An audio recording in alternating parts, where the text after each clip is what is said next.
Suite de notre feuilleton sur les espoirs dans la recherche en cancérologie. Une équipe de chercheuses toulousaines a découvert les pouvoirs extraordinaires de notre gros intestin. Certaines bactéries pourraient protéger notre organisme en général contre le cancer. Explication Pascal Félix et Éric Foissac.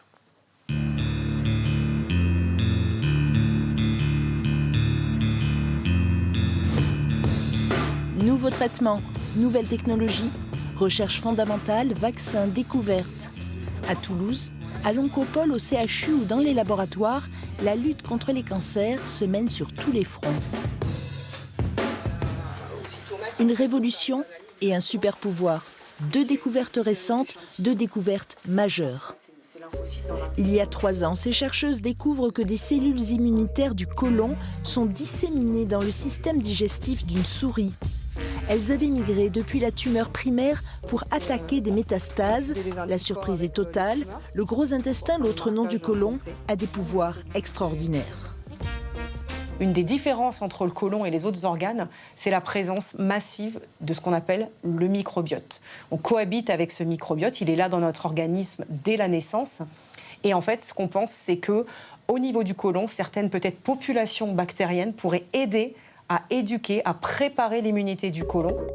C'est tout un champ de recherche qui s'ouvre autour de la migration de ces cellules immunitaires. Maintenant, on les explore au maximum, en fait. On essaye de voir les capacités qu'elles ont.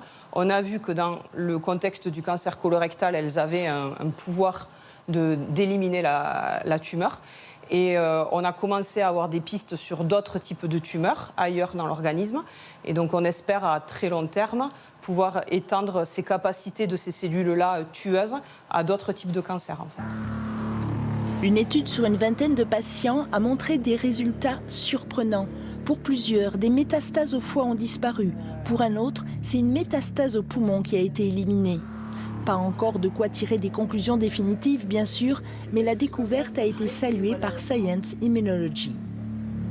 Ça a été le choc et la joie, et ça a été un mélange de plein d'émotions et la reconnaissance, oui, vraiment la reconnaissance.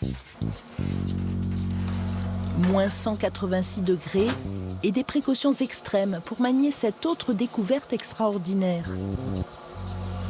Un tout nouveau traitement, du sur-mesure, des carticelles. Ce sont les lymphocytes d'un patient qui ont été génétiquement modifiés et vont lui être réinjectés. On a l'habitude d'utiliser le terme de révolution qui est parfois galvaudé.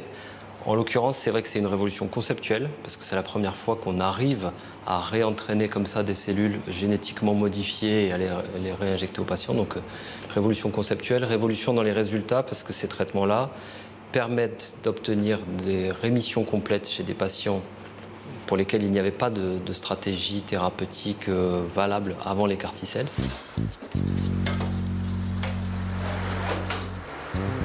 Il y a un petit côté exceptionnel quand même parce que c'est des médicaments pour lesquels on n'a pas forcément de traitement de secours. On sait qu'on n'en a qu'un, donc on ne peut pas se tromper, on ne peut pas se permettre de le laisser tomber sans faire exprès. On ne peut pas se permettre de se tromper sur la décongélation et donc du coup à chaque décongélation il y a un petit stress qui est là, mais parce qu'on veut être sûr que le traitement arrive jusqu'au service clinique. Il est le second patient de l'Oncopole à avoir bénéficié de ce traitement. C'était il y a 5 ans.